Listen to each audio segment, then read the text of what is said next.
জানিয়ে দিব সর্বশেষ আপডেট বাংলা সংবাদ। শুরুতেই থাকছে শিরোনাম। প্রথমেই জানিয়ে দিব গাজায় জাতিসংঘের বিদ্যালয়ে ইসরায়েলি হামলা, নিহত 16। এখন জানিয়ে দিব আমেরিকার আধিপত্যের বিরুদ্ধে লড়াইয়ে ইরানের নতুন প্রেসিডেন্টকে সমর্থন হিজবুল্লাহর। আরো জানিয়ে দিব যুদ্ধবিরতির আলোচনায় রাজি হামাস ইসরায়েল। সর্বশেষ জানিয়ে দিব বিহারের বজ্রপাতে 19 জনের প্রাণহানি। এতক্ষণ শুনছিলেন সংবাদ শিরোনাম, এখন থাকছে বিস্তারিত। ফিলিস্তিনের গাজা উপত্যকায় জাতিসংঘের পরিচালিত একটি বিদ্যালয়ে হামলা চালিয়েছে ইসরায়েলি বাহিনী। এতে অন্তত 16 জন নিহত হয়েছেন। হামাস নিয়ন্ত্রিত গাজার সরকারি তথ্য দপ্তর শনিবার এক বিবৃতিতে এই তথ্য জানিয়েছে। বিবৃতিতে বলা হয়েছে, চলমান যুদ্ধের সময়ে জাতিসংঘ পরিচালিত এই বিদ্যালয়টি ফিলিস্তিনি উদ্বাস্তুদের আবাসস্থল হিসেবে ব্যবহার করা হয়ে আসছিল। গাজার সরকারি তথ্য দপ্তর জানিয়েছে, গাজার মধ্যাঞ্চলের নুসাইরাত শরণার্থী শিবিরের আল জাউনি বিদ্যালয়ে এই হামলার ঘটনা ঘটেছে।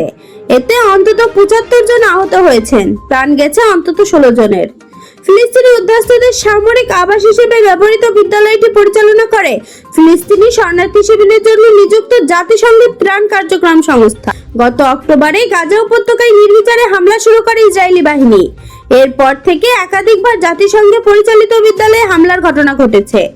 গাজার স্বাস্থ্য কর্মকর্তার হিসাব অনুসারে উপত্যকা জুড়ে 7 অক্টোবর থেকে চলমান ইসরায়েলি হামলায় 38,000-এর বেশি মানুষের প্রাণহানি হয়েছে। এর বেশিরভাগই নারী ও শিশু। খাবার, পানি, চিকিৎসা সেবা, ওষুধের স্বল্পতায় চরম মানবিক সংকটের মধ্যে দিন কাটাচ্ছে গাজাবাসী। ইরানের নতুন প্রেসিডেন্ট নির্বাচিত হয়েছে সংস্কারপন্থী নেতা মাসুদ পেজেশকিয়ান। নির্বাচিত হওয়ার পর প্রেসিডেন্ট পেজেশকিয়ানকে অভিনন্দন জানিয়েছে হিজবুল্লাহ। সেই সঙ্গে তাকে সমর্থন দেওয়ার ঘোষণা দিয়েছে লেবাননের সশস্ত্র সংগঠনটি। শনিবার এক বার্তায় হিজবুল্লাহ প্রতিরোধ আন্দোলনের মহাসচিব সৈয়দ হাসান নাসরুল্লাহ ইরানের প্রেসিডেন্টকে অভিনন্দন জানান। হিজবুল্লাহর সেক্রেটারি জেনারেল ইরানের নির্বাচিত প্রেসিডেন্টকে সফল মেয়াদের জন্য শুভকামনা জানিয়ে আশা ব্যক্ত করেন। পেজেশকিয়ান ত্যাগী এবং অনুগত ইরানি জনগণের আকাঙ্ক্ষা অর্জনে সফল হবে। নাসরুল্লাহ ইরানের নতুন প্রেসিডেন্টকে সমর্থন দিয়ে বলেন, হিজবুল্লাহ এই অঞ্চলের সব প্রতিরোধ আন্দোলনের সঙ্গে জড়িত, যারা বহু বছর ধরে ইহুদিবাদী দখলদার বাহিনীর সাথে প্রকাশ্যে যুদ্ধ করেছে এবং আমেরিকান আধিপত্যের বিরুদ্ধে কথা বলেছে। হিজবুল্লাহ তাদের সমর্থন দেয়। কাজেই ইসলামী প্রজাতন্ত্র ইরানকেও হিজবুল্লাহ তাদের সমর্থন দেবে। অবশেষে যুক্তরাষ্ট্রের প্রস্তাবিত চুক্তির একটি সংশোধিত প্রস্তাবে সম্মত হয়েছে হামাস ইসরায়েল।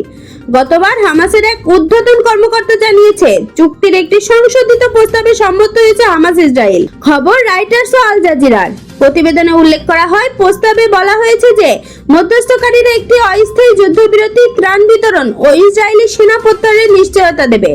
এই নিশ্চয়তা চুক্তির দ্বিতীয় ধাপ বাস্তবায়ন না হওয়া পর্যন্ত বলবৎ থাকবে। এই চুক্তিটিতে হামাস তাদের একটি দাবি থেকে সরে এসেছে। তাদের দাবি ছিল ইসরায়েল প্রথম চুক্তিতে স্বাক্ষর করার আগে একটি স্থায়ী যুদ্ধবিরতিতে প্রতিশ্রুতিবদ্ধ হতে হবে।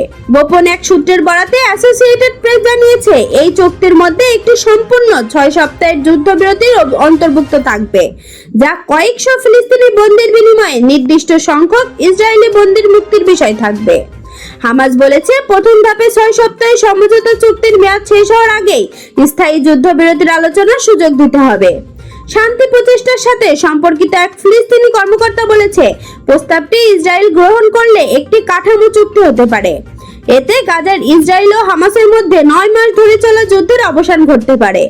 আন্তর্জাতিক মধ্যস্থতায় চলমান শান্তি প্রচেষ্টার সাথে সংশ্লিষ্ট এক ফিলিস্তিনি কর্মকর্তা বলেছেন, প্রস্তাবটি যদি ইসরায়েল মেনে নেয় তবে এর মধ্যে দিয়ে চুক্তির রূপরেখা তৈরি করা যেতে পারে, আর এতে গাজায় ইসরায়েল ও হামাসের মধ্যকার 9 মাসের যুদ্ধের অবসান হতে পারে। এর আগে হামাসের দাবিকে অগ্রহণযোগ্য বলে উল্লেখ করেছিলেন তেল আবিব। শনিবার ইসরায়েলের প্রধানমন্ত্রী নেতানিয়াহুর এক মুখপাত্র মন্তব্য জানার চেষ্টা করেছিলেন রাইটার্স, তবে তাৎক্ষণিক সাড়া পাওয়া যায়নি। গত শুক্রবার নেতানিয়াহুর কার্যালয় থেকে বলা হয়, আগামী সপ্তাহে আলোচনা চলবে এবং দুপক্ষের মধ্যে এখনই যে মতবিরোধ রয়েছে তার ওপর আলোচনা করা হবে। গত বছরের 7 অক্টোবর থেকে গাজায় ইসরায়েলি হামলায় এ পর্যন্ত 38,000-এর বেশি ফিলিস্তিনি নিহত হয়েছে। ভারতের পূর্বাঞ্চলের রাজ্য বিহারে বজ্রপাতে অন্তত 19 জন নিহত ও 7 জন আহত হয়েছেন।